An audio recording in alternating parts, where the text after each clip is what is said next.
So I have this dye that I already, I mixed using, well, in this case, blues and reds. I'm sorry, blues and yellows.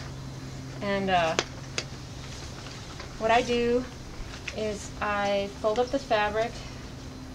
I have 60-inch long fabric, so, and I used to just fold it in half, but it got pretty long for the table, so I finally figured out to fold it in half one way and then the opposite way. And I scrunch it together and I pour the dye on.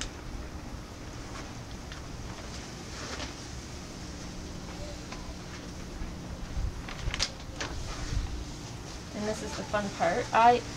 Some people, when they flat dye, they just simply pour it on and flatten this out and immediately roll it with a roller on top of plastic. I do that step, but I like to feel the fabric. I like to manipulate it. I like to push the dye around. I like a pretty solid color. I don't like a lot of texture in my fabric. Some people want the texture. Sometimes when I have a white spot like this, I'll squeeze all of the dye out and I'll dip that white spot right in there. This is going to get a lot lighter.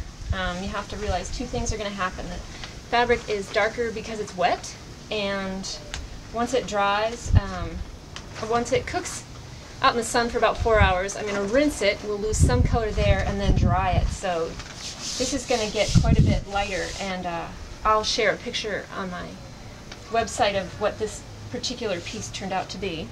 But now I've got to go rinse my hands off and get a piece of plastic.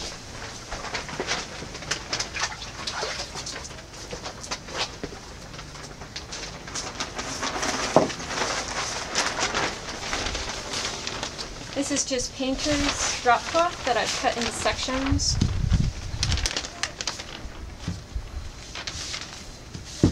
Some of my favorite river rocks. I steal my husband's clamps from the garage.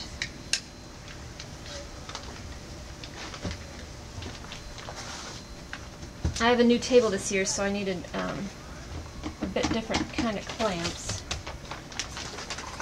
And this is a dry roller. It does have a couple spots where over the years I've missed here and there, but then I just roller it out, and that really makes sure that I have a pretty even color. I will get some variations along the folds, but that's fine by me. It still gives it a little, it looks like someone has actually done something to the fabric. It's not all uniform and it's not from the store. Now I'm ready for my next piece of fabric. And I take a new fabric and I fold it up and I start again with a new color.